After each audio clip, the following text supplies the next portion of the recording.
नमस्कार, आप देख रहे हैं आज तक। आपके साथ मैं हूं सईद अंसारी। कल से बीजेपी की राष्ट्रीय कार्यकारिणी की बैठक शुरू हो रही है। पार्टी ने जगह इलाहाबाद चुनी है तो जाहिर है कोई खास वजह जरूर होगी। माना जा रहा है कि बीजेपी इस बैठक के साथ उत्तर प्रदेश चुनावों का आगाज भी करेगी, रणनीतियां भी तैयार करेगी और कुछ अहम फैसले भी लेगी। लेकिन बड़ा सवाल यह है कि यूपी में कौन होगा बीजेपी का सीएम उम्मीदवार। संगम नगरी में सभा की तैयारी हो चुकी है। तमाम मुद्दों समेत आने वाले विधानसभा चुनावों पर चर्चा होगी।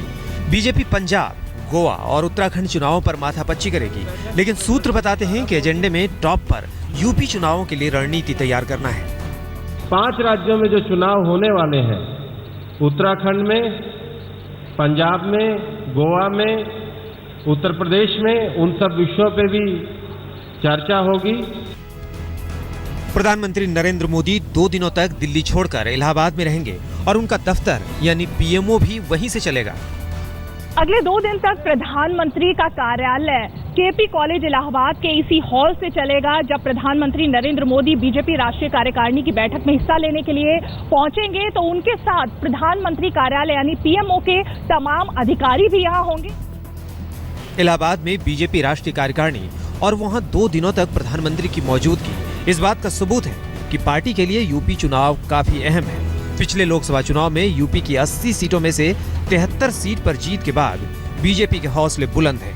पार्टी को लग रहा है कि 14 साल के वनवास को दूर करने का ये सही मौका है। यही अपील करने आया हूं, यह वनवास अब समाप्त होना चाहिए। 14 वर्ष तक तो मर्यादा पुरुषोत्तम भगवान राम का भी वनवास नहीं रहा है, इसलिए भाजपा का भी यह वनवास उत्तर प्रदेश की राजनीति पे समाप्त होना चाहिए और उत्तर प्रदेश में भारतीय जनता पार्टी के स्पष्ट बहुमत की सरकार बननी चाहिए। बीजेपी की परंपरा रही है मुख्यमंत्री पद का उम्मीदवार घोषित करके चुनाव लड़ने की, लेकिन यूपी में पार्टी की सबसे बड़ी चुनौती है चेहरा ढूंढने की। यूं तो राज्य में ढेरों स्वयंभू उम्मीदवार सामने आ गए हैं, लेकिन सूत्रों के मुताबिक राष्ट्रीय कार्यकारिणी की बैठक में जिन नामों पर विचार होगा उनमें प्रमुख हैं केंद्रीय गृह मंत्री राजनाथ सिंह, केंद्रीय मानव संसाधन विकास मंत्री स्मृति ईरानी, केंद्रीय पर्यटन मंत्री महेश शर्मा, बीजेपी के प्रदेश अध्यक्ष केपी मौर्य। राजनाथ सिंह यूपी के मुख्यमंत्री रह चुके हैं, जिन्हें सीएम पद का उम्मीदवार बनाकर पार्टी अगड़ी जाति के वोट बैंक में सेंध लगाने की कोशिश को नाकाम कर सकती है। स्मृति ईरानी अमेठी में राहुल गांधी के खिलाफ चुनाव लड़कर सूबे की सियासत का एक जाना पहचाना चेहरा बन चुकी है। महेश शर्मा ब्राह्मण चेहरा है और उन्हें संघ का समर्थन हासिल है। केशव प्रसाद मौर्य पार्टी के अध्यक्ष हैं और गैर यादव दलित वोटरों को रिझाने के लिए पार्टी इनके नाम पर दांव खेल सकती है। वैसे तो यूपी में बीजेपी के पास मुख्यमंत्री पद के लिए कई चेहरे हैं, लेकिन केंद्रीय नेतृत्व इस बात को लेकर दुविधा में है कि किस चेहरे को यूपी में उतारा जाए, क्योंकि प्रधानमंत्री नरेंद्र मोदी और अमित शाह ये बात अच्छे से जानते हैं कि मुलायम सिंह यादव और मायावती के सामने अगर किसी बड़े चेहरे को नहीं उतारा गया तो उनसे पार पाना मुश्किल ही नहीं असंभव होगा। सूत्रों की माने तो बीजेपी अभी यूपी के सीएम पद के लिए उम्मीदवारों के नाम पर चर्चा तो जरूर करेगी, लेकिन ऐलान शायद अभी नहीं हो। लेकिन इतना तय है कि किसी भी चेहरे पर फाइनल मुहर के लिए जाति समीकरण का हिसाब किताब जरूर होगा। यूपी में मुस्लिम और यादव वोट करीब 35% है, दलित वोट 30% है, करीब 24% अगड़ी जाति के वोटर हैं। इस बार बीजेपी शायद यादवों के अलावा दूसरी ओबीसी जातियों को लुभाने की रणनीति भी अपना सकती है और शायद इसी के तहत केशव प्रसाद मौर्य को सूबे में पार्टी का अध्यक्ष बनाया गया है। चेहरा हमारा भारतीय जनता पार्टी का कार्यकर्ता है। बूथ जीतना मेरे बूथ अध्यक्ष का काम है। बूथ अध्यक्ष बूथ जीतने के लिए पूरी तरह से तैयार है और मैंने कहा राष्ट्रीय नेतृत्व ये फैसला करता है कि किसे उत्तर प्रदेश के अंदर किस समय क्यों लाना है, ये नेतृत्व का विषय है।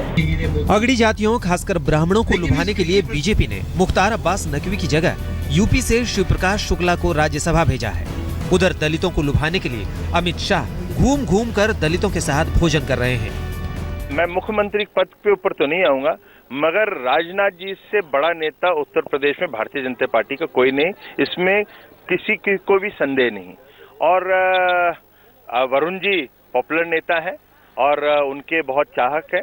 उन्होंने लोगों ने कुछ पोस्टर लगाए हैं। मैं पोस्टर की एक तरह से मापदंड नहीं होता किसी चीज का। वैसे ये भी तय है कि पार्टी ने उत्तर प्रदेश में जब जब यूपी पद का उम्मीदवार घोषित करके चुनाव लड़ा है, अच्छा प्रदर्शन नहीं हुआ है। 1991 में बीजेपी की ओर से मुख्यमंत्री पद का कोई उम्मीदवार नहीं था, तो 221 सीटों के साथ पूर्ण बहुमत मिला। लेकिन 1993 में विधानसभा चुनाव में कल्याण सिंह के नेतृत्व के बावजूद पार्टी 177 सीटों पर सिमट गई। 1996 में भी कल्याण सिंह का जादू नहीं चला और पार्टी को 174 सीटों पर ही संतोष करना पड़ा। 2001 में राजनाथ सिंह को मुख्यमंत्री बनाया गया। 2002 में राजनाथ सिंह के मुख्यमंत्री रहते ही बीजेपी चुनाव में उतरी, लेकिन पार्टी 88 सीटों पर ही सिमट कर रह गई। 2007 में पार्टी ने कल्याण सिंह को एक बार फिर आजमाया, लेकिन वो पार्टी की नैया पार नहीं लगा सके। 2012 में भाजपा की हालत कांग्रेस जैसी हो गई। इस चुनाव में मुख्यमंत्री पद का कोई उम्मीदवार नहीं था। बहरहाल किसी चेहरे पर मुहर लगने से पहले बीजेपी में हल्ला हंगामा भी है। इलाहाबाद पोस्टरों से पटा हुआ है और नेता सफाई देते फिर रहे हैं। मैं अध्यक्ष के नाते ये कह सकता हूं कि भारतीय जनता पार्टी का कोई भी कार्यकर्ता अपने राष्ट्रीय नेतृत्व के स्वागत के लिए पोस्टर बैनर लगा सकता है, उसमें मनाही नहीं है। तो उन्होंने लगाया या किसी समर्थक ने लगाया, किसी कार्यकर्ता ने लगाया, इसे पोस्टर का कोई ऐसा विषय नहीं।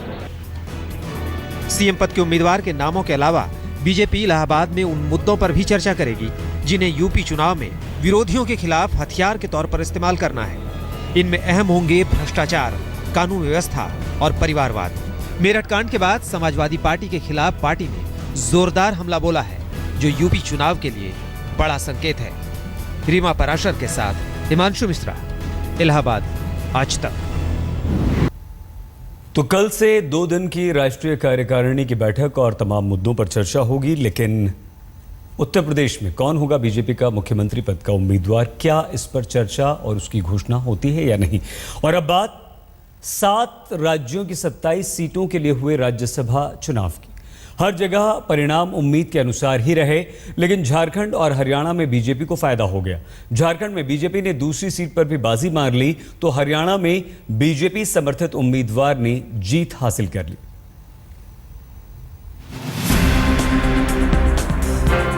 सुबह से देश भर की नजरें 7 राज्यों से राज्यसभा की 27 सीटों के लिए हो रहे वोटिंग पर टिकी थी और शाम तक जब तस्वीरें साफ हुई तो सियासत की कई तस्वीरें साफ हो गईं।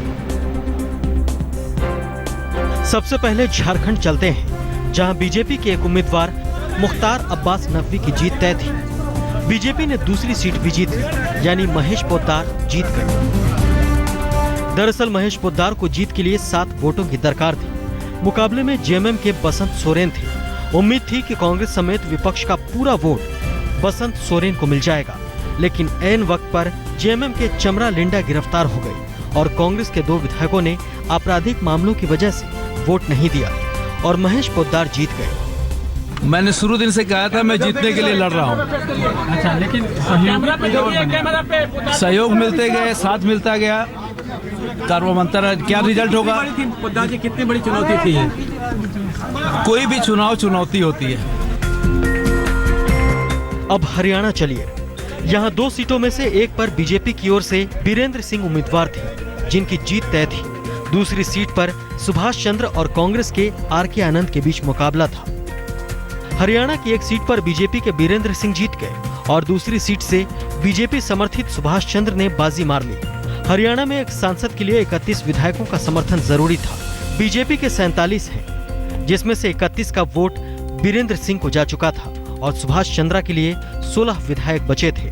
कांग्रेस और आईएनएलडी दोनों को मिलाकर 35 विधायक हुए, यानी अगर आरके आनंद को आईएनएलडी का वोट जाता तो आरके आनंद जीत जाते, लेकिन ऐसा नहीं हुआ। नरेंद्र भाई मोदी का और जो हमारी सेंटर की लीडरशिप है, उनका सबसे पहले धन्यवाद करता हूं कि उन्होंने मुझे इस काबिल समझा कि मैं दूसरी बार भी पार्टी के टिकट पे चुनाव लड़ूं और यहां हरियाणा के सभी विधायकों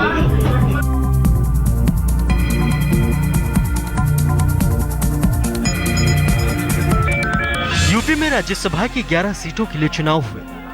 इनमें से 7 सीट समाजवादी पार्टी के खाते में गई। 2 सीटों पर बीएसपी के सतीश मिश्रा और अशोक सिद्धार्थ ने जीत हासिल की। 1 सीट पर बीजेपी के शिव प्रताप शुक्ला विजयी रहे और 1 सीट पर कांग्रेस के कपिल सिब्बल को जीत मिली। मतलब ये कि उत्तर प्रदेश में कांग्रेस को बीएसपी ने समर्थन दिया।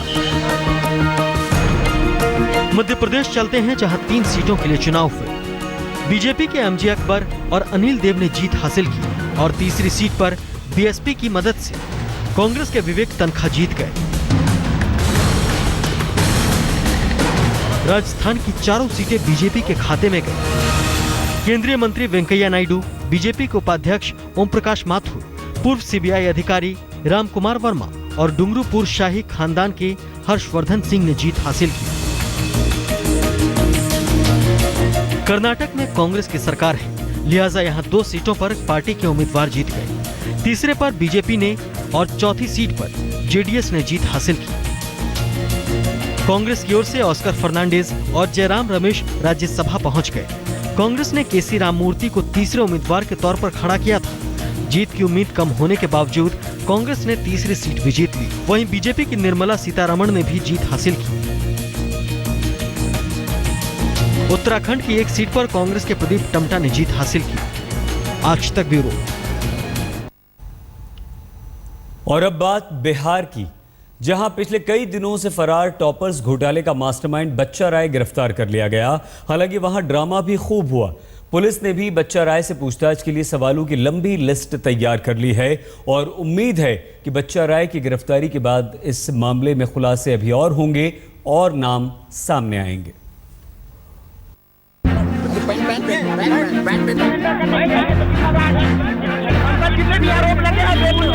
आखिर बच्चा कब तक गच्चा देता? जब कानून और पुलिस की नजरों से बचते बचते बच्चा के पैर थक गए तो उसने हाजीपुर पुलिस के सामने सरेंडर कर दिया। ठिकाना भी वही, विशन राय कॉलेज, जो बिहार के टॉपर्स घोटाले का कर्मस्थल है, जहां का प्रिंसिपल है टॉपर्स घोटाले का मास्टरमाइंड बच्चा राय। टॉपर्स घोटाला सामने आने के बाद मास्टरमाइंड बच्चा राय के खिलाफ एफआईआर दर्ज हुई और उसके बाद से ही वो अंडरग्राउंड हो गया। लेकिन थक हार कर बच्चा ने आत्मसमर्पण किया और वो भी बेहद नाटकीय तरीके से। सुबह से ही बच्चा राय के सरेंडर की खबर के बाद पुलिस कॉलेज पर तैनात थी। मीडिया का भी जमावड़ा था। 3 घंटे के इंतजार के बाद दोपहर करीब 1:45 बजे लाल रंग की एसयूवी से पहुंचते ही पुलिस ने बच्चा को दबोच लिया। ड्रामा अभी बाकी था। मास्टरमाइंड अपनी बेगुनाही की सफाई का स्क्रिप्ट भी साथ लाया था। हम पर जितने भी आरोप लगे हैं बेबुनियाद और तदबीन है। हम पर जितने भी आरोप लगे हैं बेबुनियाद और तदबीन है। आप किसके साथ मिल करके? मैंने किसी के साथ नहीं मिला है। जो भी आरोप लगाया है लालू जी के साथ क्या संबंध है आपके? लालू जी के साथ क्या संबंध है? आज बेहद नाटकीय अंदाज में बिशन राय कॉलेज के डायरेक्टर बच्चा राय ने कॉलेज में आकर आत्मसमर्पण किया। उसके बाद पुलिस ने उसको गिरफ्तार कर लिया। खासकर पिछले 4 दिनों से जिस तरीके से घटनाक्रम में तेजी से बदलाव आया, एफआईआर दर्ज किया गया था, उसके बाद जो है बच्चा राय और लालकेश्वर प्रसाद सिंह दोनों जो है वो अंडरग्राउंड हो गए थे और पुलिस उनकी तलाश कर रही थी। बच्चा राय बेशक खुद को पाक साफ बता रहा है, लेकिन बिहार इंटरमीडिएट की परीक्षा में तो वैशाली के विशन राय कॉलेज ने घोटाले का रिकॉर्ड ही तोड़ दिया। जो दूसरी जांच परीक्षा में फेल हो गए, बच्चा ने उन्हें टॉपर बना दिया था। पुलिस को गुप्त सूचना मिली कि वो संभवतः विष्णु राय कॉलेज के पास आएंगे, जिस दौरान उसको पुलिस टीम ने, वैशाली पुलिस और हाजीपुर पुलिस टीम ने गिरफ्तार किया है। हर दिन जो है एक नया पहलू उभर कर सामने आ रहा है और नए नाम भी सामने आ रहे हैं। तो निश्चित रूप से एक ये बड़ा रैकेट है और जैसे जैसे लोग अरेस्ट हो रहे हैं नया खुलासा हो रहा है, नए लोगों के नाम आ रहे हैं। बच्चा राय की गिरफ्तारी के बाद नीतीश की पार्टी खुद की पीठ थपथपा रही है तो विरोधी ज्ञान और बुद्धि के घोटाले में सरकार के रोल पर सवाल उठा रहे हैं। आरजेडी सुप्रीमो लालू प्रसाद यादव 69 साल के हो गए हैं। सालों बाद पटना से जश्न की शानदार तस्वीरें सामने आई हैं।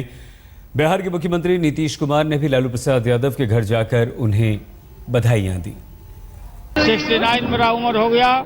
अब बीजेपी का दामन छोड़ो, देश बनाओ, देश तोड़ने वाली शक्तियों के खिलाफ एकदम गोलबंद हो जाओ।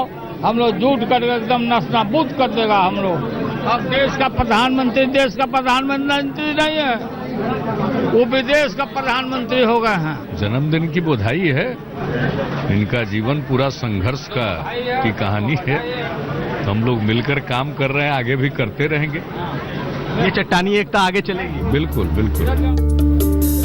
लालू जी की आधिकारिक पार्टी तो दिन में मनाई गई, लेकिन राबड़ी देवी के हाथों से मिले खुशबूदार फूलों के गुलदस्तों ने सुबह सवेरे ही पतिदेव को हैप्पी बर्थडे बोल दिया। ये वो वक्त है जो लालू यादव के लिए आज का दिन सचमुच खास है, क्योंकि इस साल लालू यादव के लिए, पूरे परिवार के लिए सत्ता लौटी है और शायद लालू यादव इसे एंजॉय कर रहे हैं। कैमरामैन नदीम आलम के साथ कुमार अभिषेक, पटना, आज तक।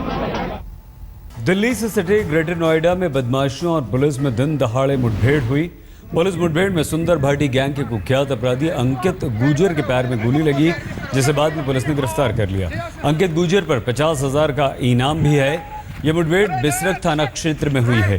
नोएडा के एसएसपी धर्मेंद्र यादव खुद पुलिस टीम को लीड कर रहे थे। अंकित के अलावा पुलिस ने उसके एक साथी को भी गिरफ्तार किया है।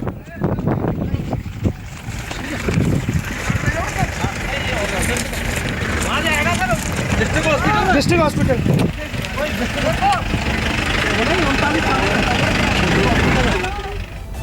यहाँ पर आप कीजिए बस थोड़ा सा इंतजार, कुछ ही पलों में हम होते हैं दोबारा हाजिर। आप बने रहिए हमारे साथ और देखते रहिए आज तक।